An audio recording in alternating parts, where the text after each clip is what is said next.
be able to be seen. It's only the panel that can be seen during the recording.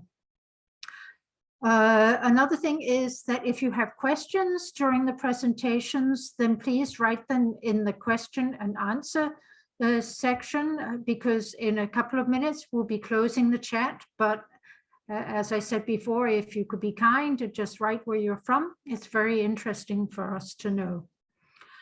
Other than that, I'd like to introduce the people that are with me tonight. I'm Helene from the International Office. I have my colleague Anna-Mette, who's also from the International Office. We have Dorte, who is from the Honors Degree Teaching Program. And we have Ines, that is a student on the program. And we have Jette, that is from the admissions office and can help you with various questions you have regarding admissions. So I guess we start now with the slides. Here you can see the program for today. As I just said, welcome and presented everyone. And we now go over to a short introduction of University College Absalon, followed by an introduction to the International Honors Degree Program. Ines, I'm sure, will tell you about how it is to be a student with us, how student life is, and also about the campus and boarding board. Then Jette will come in and talk to you about the admission requirements. And as I said before, you're very welcome to write questions in the question and answer section. Some of them we might type the answers to, others we will speak about so everyone can hear the answers. Now, so University College Absalon is covers the area of Zealand. It has 13 different educations, professional educations, located at 7 different campuses or cities in the region of Zealand. And here you can see in Kalundborg, we have also an English language program, a Bachelor of Engineering in Technology. And the program that we're talking about tonight is located in Vordingborg at the International Honors Degree. Yeah, and the other programs are only offered in Danish. Yeah.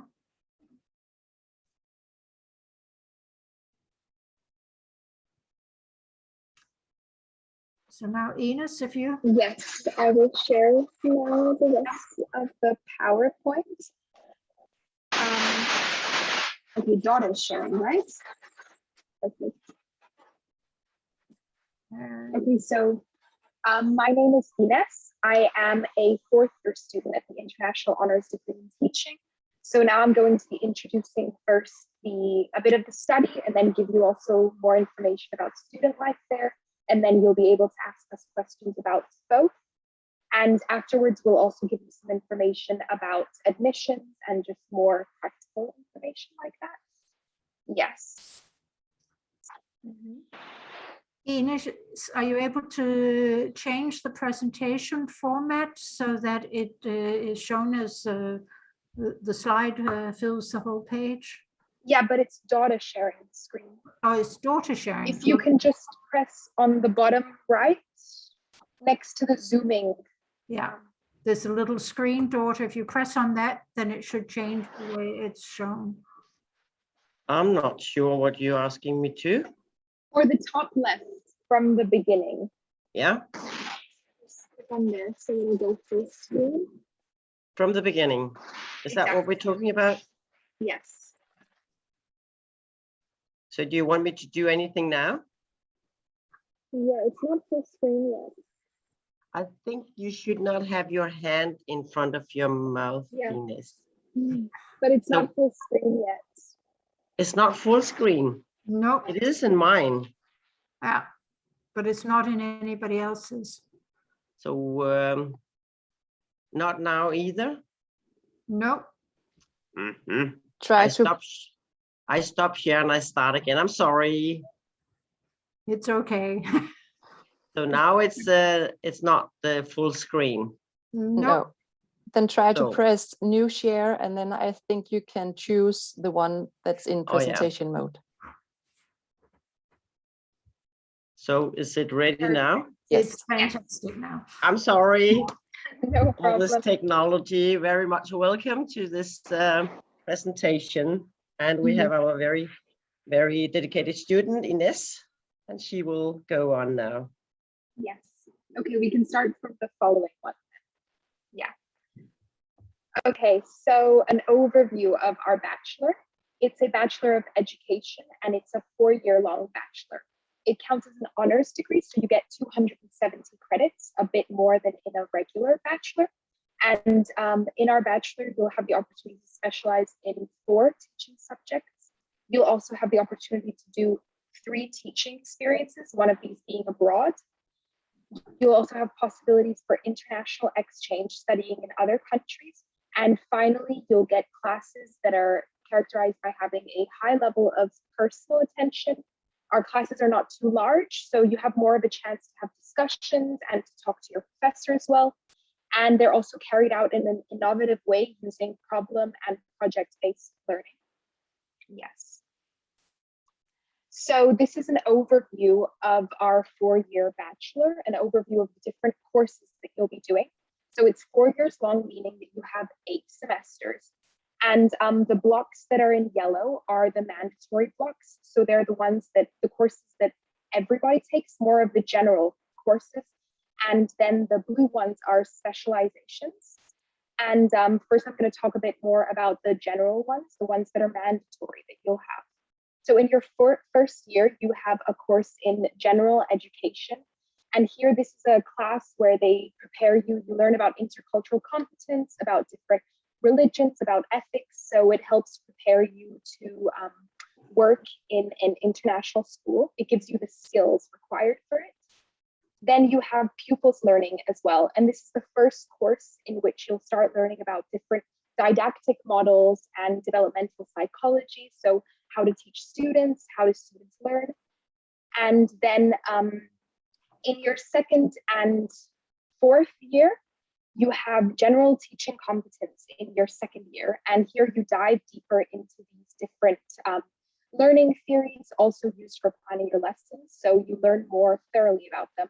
And then in your fourth year, you have inclusive education, which is another class added onto this. And there you learn about teaching, different students in your class, also about learning theories. Apart from this, in your second year, you have classes such as curricula and academic writing. So here you learn about different curricula. They're used in different schools.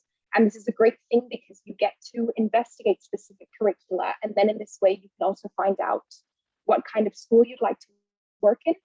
And then we also have academic writing and literacy, where you learn about teaching students writing. And apart from that, other mandatory modules that you'll have, such as the Research and Academic Working Methods Part 1, Part 2, and the Bachelor Laboratory. Here you learn about conducting research within education. So all of these help lead up to different research papers that you'll have to write, such as your bachelor, and you get to test different things out. And it's a very useful thing because then you get to start preparing for your bachelor already in your third year. Yes. So now we're going to look into the blue ones. And you can see that in the first year, the blue module is English. And this is because you'll have 4 specializations during the education, 1 each year. And in your first year, everyone begins by specializing in English.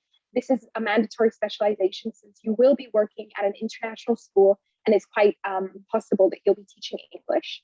But in your second, third, and fourth year, you get to select another specialization. And in the following slide, we have some of the options that you can choose from. Okay. Mm-hmm. And this is a really great thing because in this way, you get to personalize your education depending on your on the subjects that you like, on your interests. And it's good because then you'll be teaching subjects that you're passionate about, and it's always better to do that. Yes. We haven't, if you can just go to the following one. Yeah. Yes, perfect. So some of the subjects that are offered at our university are science, history, social geography, physical education, German, and also religious studies and arts. They're taught some years depending on whether there are enough students who are interested in taking them. And when you take these subjects, what you also do is that you take these subjects and you do a cross-curricular. So for example, if you take science, then you also get some credits in art, and you learn about incorporating art into science, or history and geography, physical education and health, etc. And then at the bottom, you can also see that we also offer mathematics, but this is done in an association with a university in Sweden. So you do part of the education here and part of it with a university in Sweden. I myself decided to do that, and I really, really recommend it. Yes. And apart from your specializations, what you also get to do, which we spoke about before, what was the teaching experiences. And you do these on 3 levels. So in the first year, you can tap 3 times, Donna, yeah. In the first year, you get to carry out your teaching experience at a local school in Denmark. And this is great because what you do there is that you teach English to the Danish students, and it's your first year, you're taking English as a subject, you're learning how to teach it. So it's really, really practical. And it's also nice, your first year where you're getting used to going to university, having this kind of daily life. It's nice to not have to go abroad and to just go to a Danish school that's close by with other students. And then you also get to think about where you'd like to go in your second year, because in your second year, you get to do teaching practice level 2, in which you get to go to an international school abroad. And you'll hear about it in your first year, hear about the different possibilities that you have, but we've really had students travel to a lot of different countries. We've had students go to Tanzania, to Malaysia, to South America. Right now we have a student in Korea. So you can really think about your options. A lot of students also decide to stay within Europe. I myself went to Milan last year, and it's also nice because you can have Erasmus if you're European, so you get a financial support. Yeah, we have a lot of students staying in Europe, but we also have the opportunity to go outside of Europe. And then in your third year, you do your final teaching practice at an international school within Denmark. And this is just all a really great opportunity, because in this way you get to gain professional experience, so that when you finish, you don't just know all these theories of learning. You've been a teacher, you've experienced a teacher life, you get to have a mentor teacher and learn from them. And yeah, it makes you much more confident.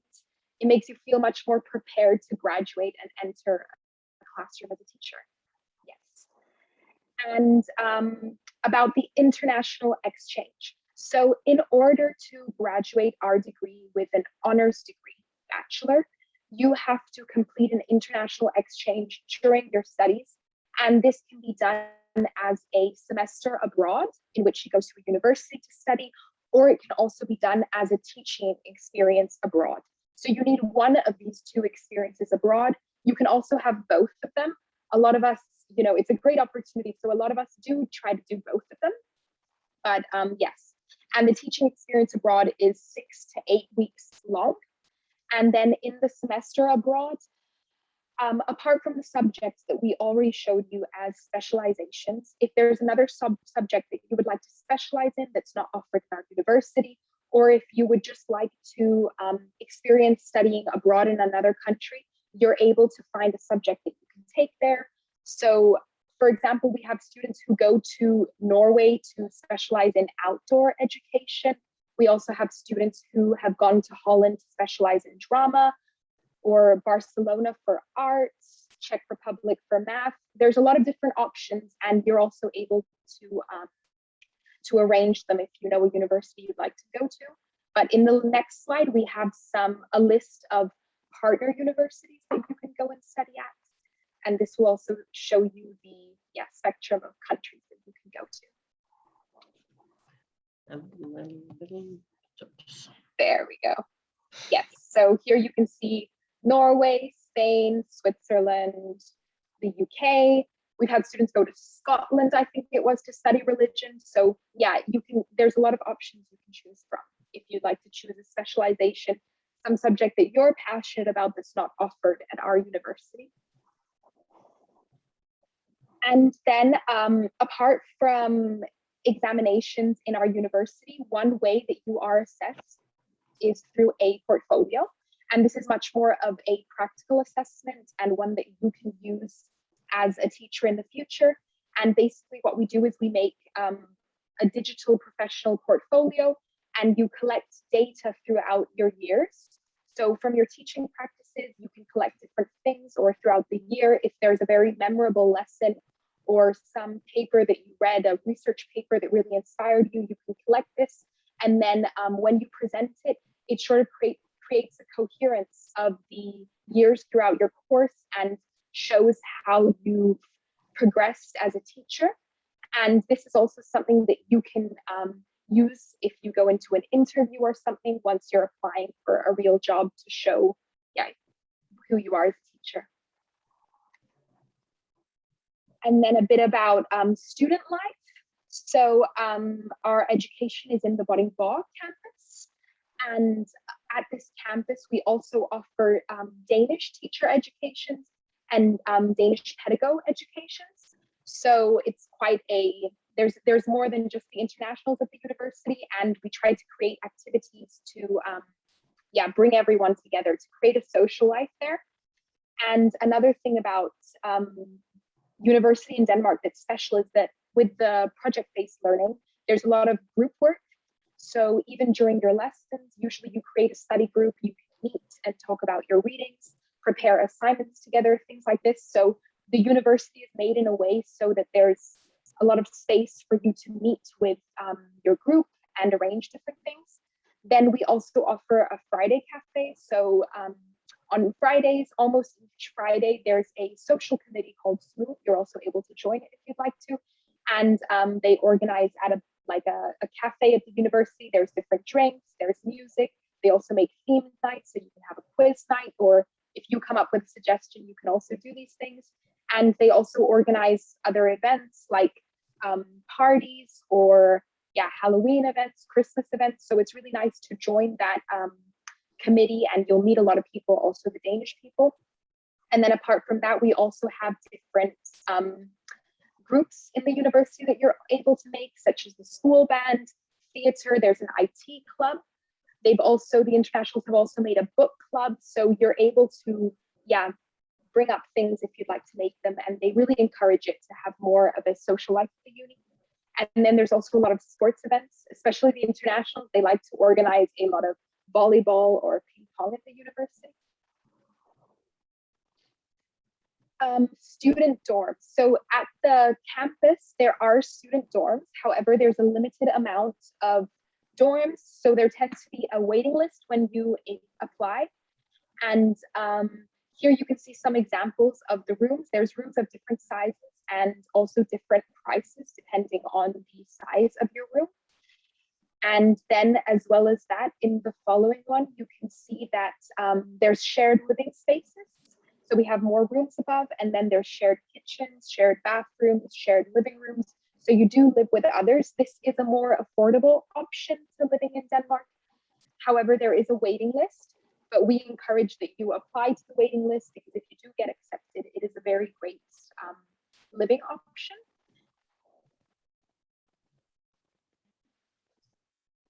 And I think Jette, yes. talk about this I will tell you something about getting admitted into the International Honors Degree in Teaching. You have to sign in an application on the Danish website, optagelse.dk, as you see on the page. And you have to apply through the pink Danish application.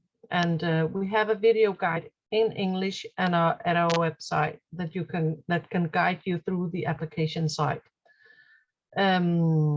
Applicants with foreign exams, regardless of citizenship, must apply between February 1st and no later than March 15 at noon. All applicants will be informed if they are offered admission on July 28th. It's not possible for us to offer any seats before this date. Next slide, please. Good. Here you see a list of accepted diplomas. And if you have another qualifying exam, or if your do not know if your exam meets the admission requirements, then please sign in your application, and then we will be able to assess your application and your exam. And then we also can tell you if you meet the admission requirements or not. If you do not meet the admission requirements, we will be able to inform you on how to do so.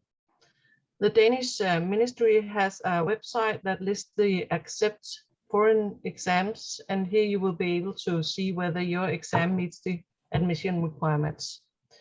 We will share the link in the Q&A later.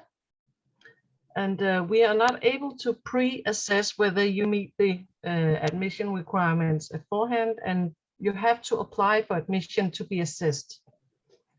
If you finish a qualifying exam after the deadline for applying, please then sign in the application first, and then we will wait for you to upload the final exams document when you finish. And you have to inform us whether you will be able to upload your final exam document before or after July 5th. Good. Next slide.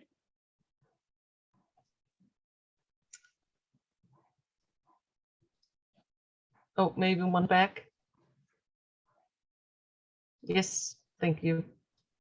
When you apply for admission, we will assess whether your average grade, your grade average is above or below 7.0. And if your grade is below 7.0, you will have to attend and pass an admission interview. And before the admission interview, you'll be provided with some preparation material. It's a text and a case. And then you will receive a total score for your performance. The score has to be above 30 in order for you to pass and meet the admission requirements in quarter 2. You can only attend one admission interview per year. So if you don't meet the 30 score or get the score on 30, you have to wait until next year before trying again. Yes. And Dorte or Helene, I don't know if you want to take this slide. It's when after they have been enrolled. Yeah, it's very important that you meet also some language requirements, because it's academic studies, so you need to be well off in English. But we'll give you some time. But within the first half year, you have to pass a special admissions test for the honors program, and it's both the written English, and it's also that you can structure arguments. So so that will be provided for you after you have been enrolled in the course. Yeah. Yes. And if you have any questions after this Q&A, maybe, then you're welcome to contact us at the admission office, and you can see the contact info here, or you can also get it through the website.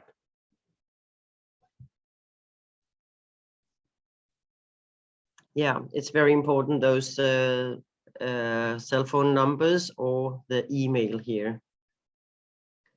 Ines, are you there? Yes. So at our university, what's also offered is special support.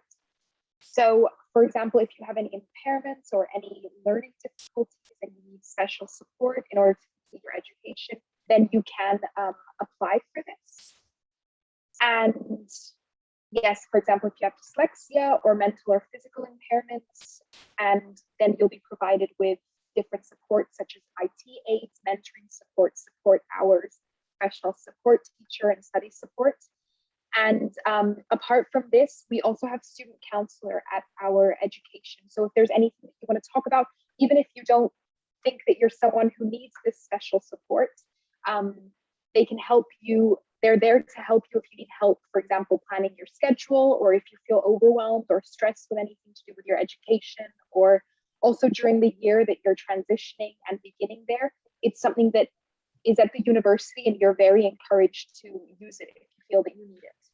And we also have a mentor program where the professors have time to help you to solve different problems. But in the it's mainly the student guides or the student who help the students, and then we could go on to the mentor program. And we have a mail where you can contact the student counselors.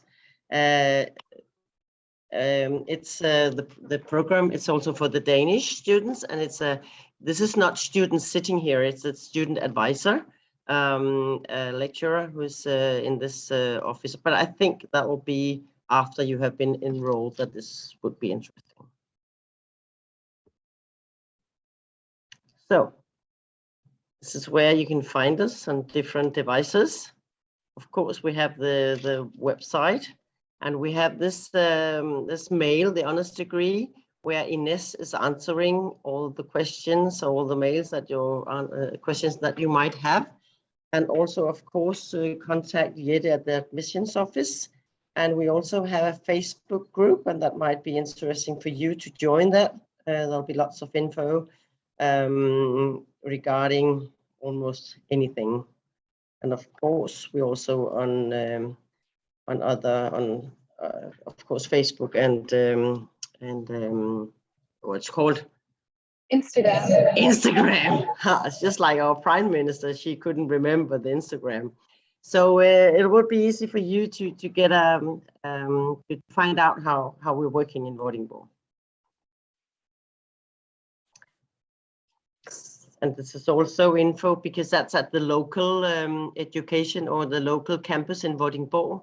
And Lonnie is our head of studies. And Dora, that's me. I'm the international coordinator. And then we have Ines, and this is her mail also. And of course, also on the web, you can find the International Honors Degree in Teaching. So be aware that we will all be here to help you. Thank you. Okay, we have some questions now.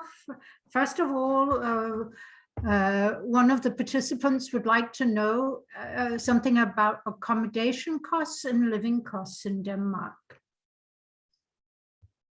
Okay, so concerning accommodation costs, I believe that the student accommodation, it does vary between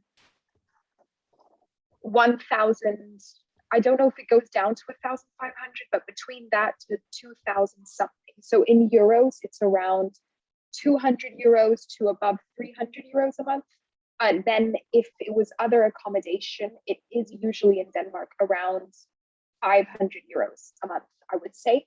But yeah, this also depends. So you have to look online to see what options you have. And we do encourage that you look in advance so you have different options. And living costs in Denmark as well, it is higher than other countries in in Europe, I would say. So yeah, you have to imagine that it is a bit higher. Then we're students. So for example, we'll go to supermarkets that aren't as expensive. Vordingborg is also it's not Copenhagen, it's not the capital. So it is cheaper to find accommodation or different things there. And another thing that I would suggest is there's this website called Study in Denmark, and it's made for international students that are coming to Denmark. And there they have better overviews of different expenses you could have as a student in a month. So it's good to look at that to sort of be prepared before you come to Denmark, and they can give you more information than I can on that one. Okay, thanks, Ines. There's another question about class size. How big are the classes normally? We are around 25 till 30 in each class. So it's not, we work in classes and we work in study groups. So it's not huge amounts of students in each class. So in year one, I think we are a little bit more than 30, but I think in year 2 and 3 and 4, they'll be from 25 till 30 in a class. Okay, thanks. So they're small classes, relatively small. Yeah. And I might add that when you start on, we have an intro week where the student guides will help you with introducing the campus and everything about studying here. Yeah. Then one of the other participants would like to know how they prove their level of English. Do they need some sort of certificate? And if yes, which ones are accepted? Right now we accept TOEFL and Yale tests, and we might accept other certificate as well. So they have to just upload what they have, and then we will assess it, and then we will contact them if we need further or additional information regarding that. Then another question is regarding what extra costs there can be. The participant knows that the tuition is free for EU residents, but do they need to pay if they go abroad for a semester? And what sort of costs should they figure on having with respect to study materials?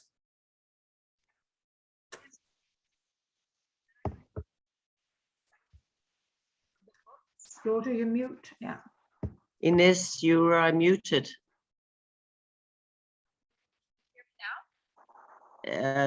Not so well.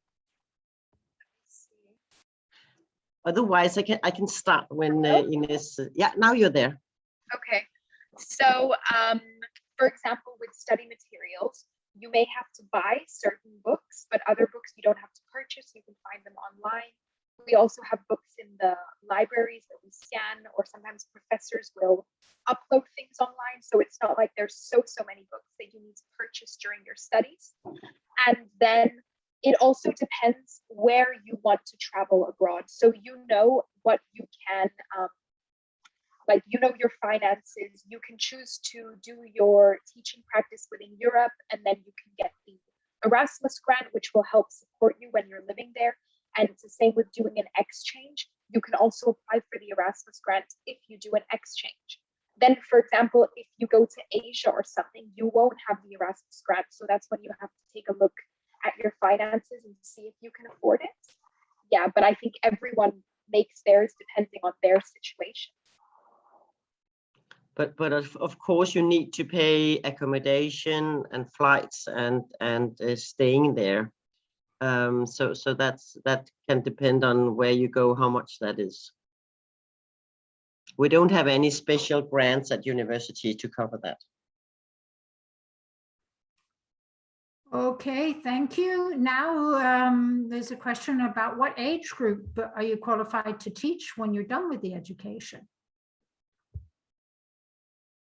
The Danish teacher education qualifies from 6 years old till they are, I think, 16 years old. So it's not high school, it's primary, lower secondary education or classes, typically. There's also a question regarding which languages one can learn, and is it free to take extra language classes? In Denmark, we offer free language classes, free Danish classes. You have to pay something ahead, but you will get it back. It's a deposit. You will get it back when you succeed. So it's free to have Danish classes, and we highly recommend that you take those Danish classes. At university, you could also choose to have a minor in German, and you could go abroad and have a minor in Spanish or French.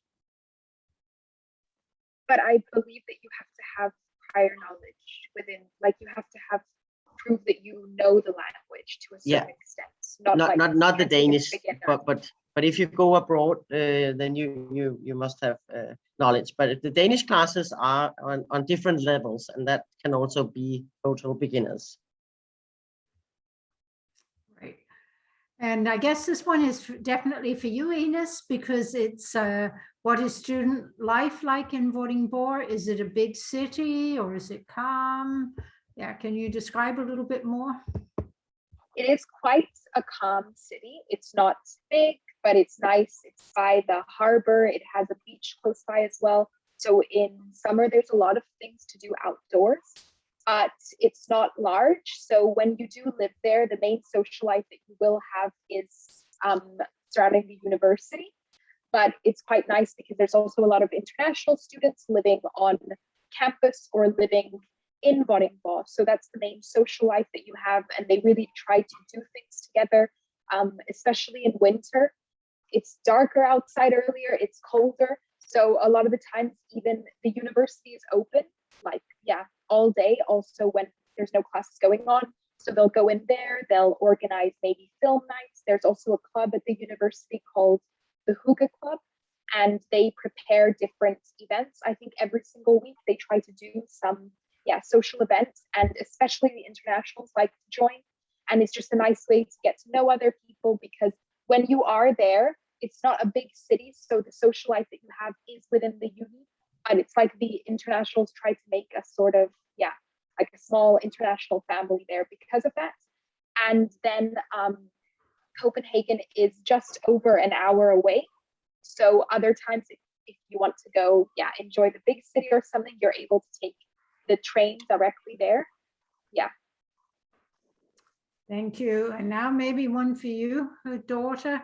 It's about how one is assessed when taking the program, exams, tests, grades, etc. How much homework do students have? Those sorts of things. Can you say more about it? Yeah, we have different ways of assessing the students, but I think what you would, as a foreigner, find very different is that we often have oral exams.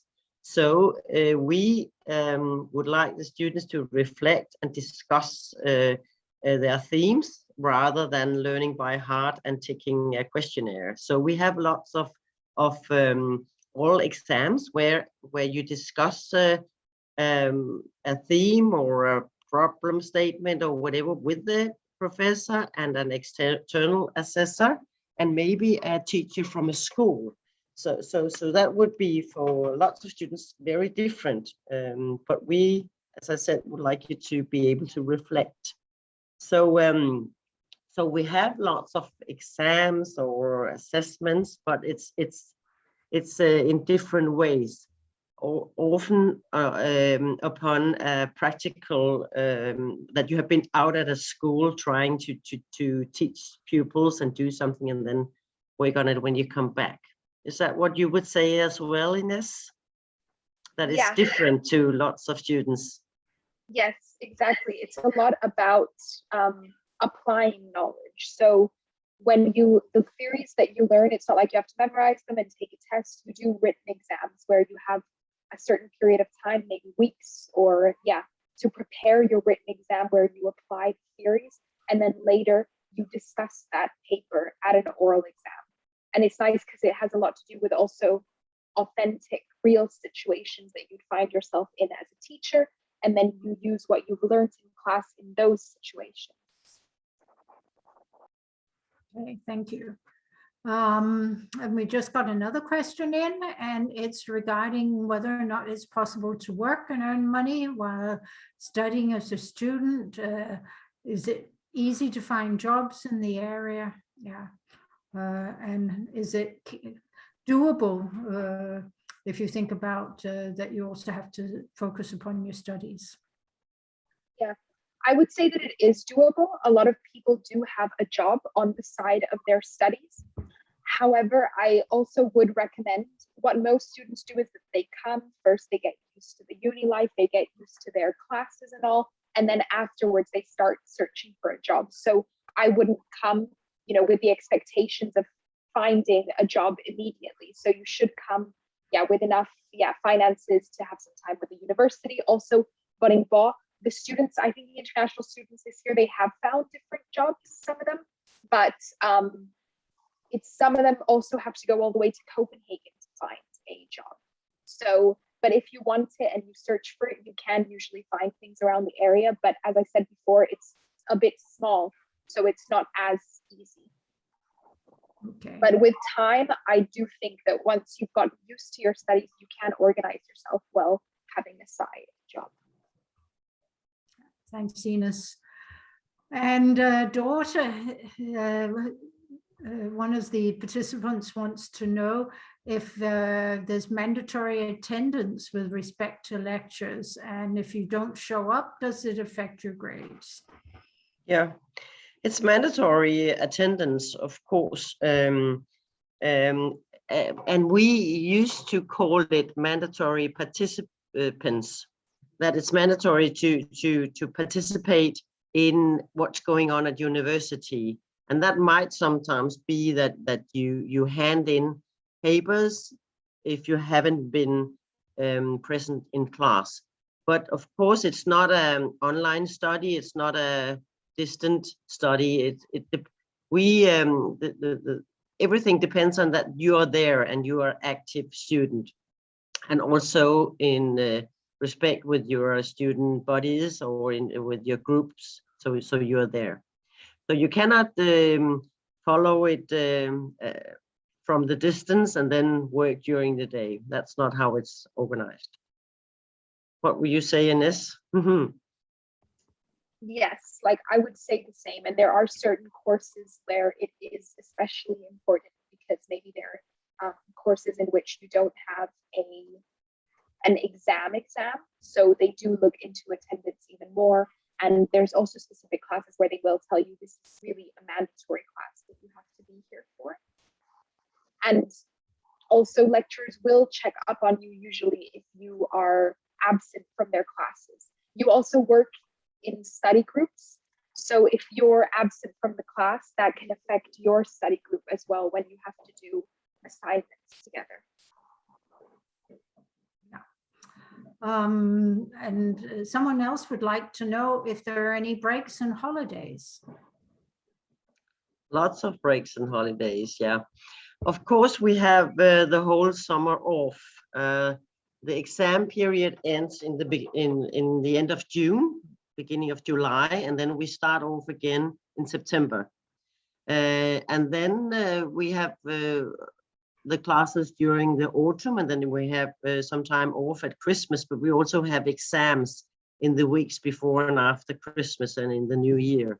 And then we carry on till the end of June again. So in some semesters you will feel that you have some extra weeks where you prepare papers and stuff, and other semesters you'll be off with you'll be working hard with your exams.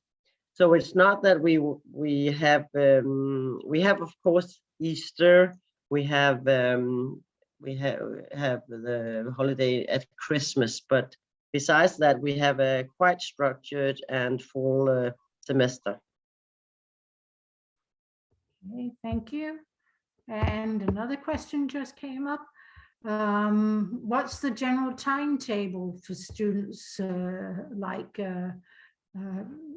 with respect to also how much time is spent in class and lectures, and how much time should one figure on having doing independent work outside the classes studying? Yes. So for example, currently the first year students, I believe that they have class every day of the week, but they only have usually half days. I think they only have one full day in class. And usually when you have a class, then it's about 3 hours long or 2 hours and a bit. You have breaks in between, but it is this way. So you have a maximum of 2 classes in one day. So it'll be a morning block and an afternoon block. And then usually for most of your classes, you will have to do reading at home before the class. And it really varies. Some people, they're faster at reading through whenever they have to prepare for class. Other people like to read through and take notes, different things like this. But you do have to do reading for most of your classes. I think they have it. So you can then discuss that in class. And so maybe it might be a few hours of reading a day. It could also be, it really changes. Sometimes you have to spend I don't know, like 3 hours of prep for one class, or it could be even more. If it's a class that you have, for example, only once a week, then another class you could have it twice a week. So you only have maybe 1 hour of reading a day. So it does really, really change. And then it's the same with your study groups. You don't have maybe study products or assignments that you have to prepare each week, but it usually is like at the beginning of the semester, you don't have as many hours that you have to use, but then leading up to the end of the semester, you do have more assignments. So there it is more intense, but I'm not sure exactly how many hours a week it is that it's officially said to have. Do you know that, Dora?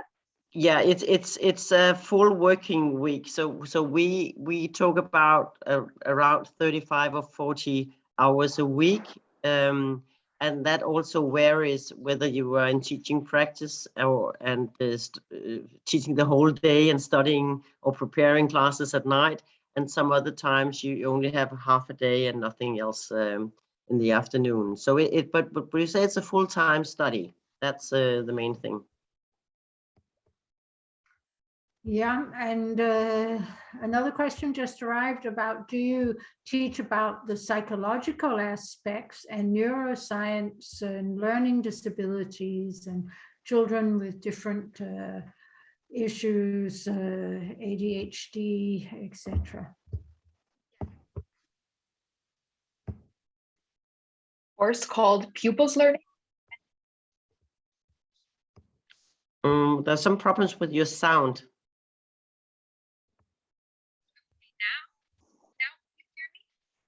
No, sorry, Ines.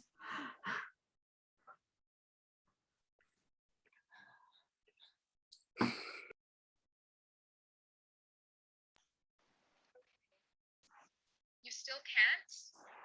It's not very good. Wait, I'm just going to use my microphone Okay. then. Maybe Walter, you could say something about Yeah. yeah.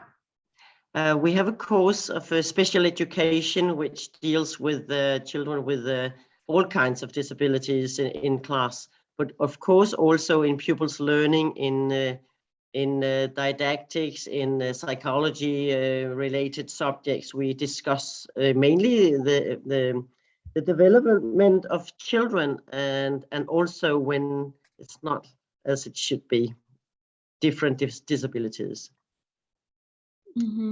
I don't know whether it's working now. It is. Yeah. So in your different years, like in your first year, you get a slight introduction into the different learning theories and psychological theories. Then over the years, you sort of go deeper into them. And then in your final year, where I am now, then you do inclusive education. And that's where you learn more about learning difficulties and specific diagnoses. So you do get a lot of information on that. Great. And an interesting question here with respect to what are the prospects when you graduate? What are your options? I would say that every time around the world, there are more and more international schools, even parents with, for example, parents who live in their country will decide, even though they speak the national language, to send their kids to an international school because it can prepare them, for example, for the professional life. If they want to then go abroad when they're older, it's just good for students to learn a lot of languages and things like that. And there aren't that many educations around the world where they already prepare teachers for these schools, where they teach about intercultural competence, where you learn about different curricula. So I would say that it gives us quite an attractive job profile. I myself have not graduated yet, but for example, I work as a substitute in Copenhagen, and a lot of schools in Copenhagen have substitutes from our university because we have the skills that we need to work in these international schools. So I do think that they're very, good, they prepare you very well for that. As far as we know, there's no unemployment in the alumni network. So everyone gets jobs. Yeah, that's good to know. And quite a few of our students, even they are not Danish, they decide to stay in Denmark and work in Denmark, because also in Denmark the amount of international schools are increasing. So so as Ines said, it's a good market for teachers for international schools, because parents demand a lot from the schools, and also in respects of internationalization. So it should be easy for you to get jobs at international schools. Yeah. And now a question for you, Ines. What are the things that you love about the university, and what are the things they could improve? Okay, so for me, the things that I like most about the education would be the opportunities that we get to do teaching placements. There's a lot of practice that we get to do. Yeah, so it really makes you, I remember going to my first teaching placement, well, not my very first one, because there I did it with a group, but last year when I went abroad, it was my first time being a student teacher in a class alone. And I remember starting it off thinking, how am I going to get through this? Like I was, it was a bit stressful and all this. And then by the end of that teaching placement, it changed my confidence so much, made me feel that I'd chosen the right profession, but also made me feel really, really, really prepared for it. Yes. And then the downside, I would say, for me, the thing that has affected my education worst, I would say, is sadly that for me, the period that I studied during was the period of COVID. So there were a lot of opportunities that I lost because of COVID. Also, online teaching, it sucks for the student, but I've also had to experience that as a teacher working, in a class, having students in person and online. And it's just, it's really, really bad. So for me, I'm looking forward to not having to face online teaching anymore. Yeah. Okay, I can see we have a few minutes left, and there just came a question about how many new students per year do you get on the course? How many new students? Yeah, the first. This summer we got 35 new first years. And so we have around 100 students in Vordingborg on the international honors degree. Yeah, so as I said, we'll soon be winding up. There's a few minutes left. If there are any other questions that you would like the panelists to answer, please be free to write them in the question and answer section.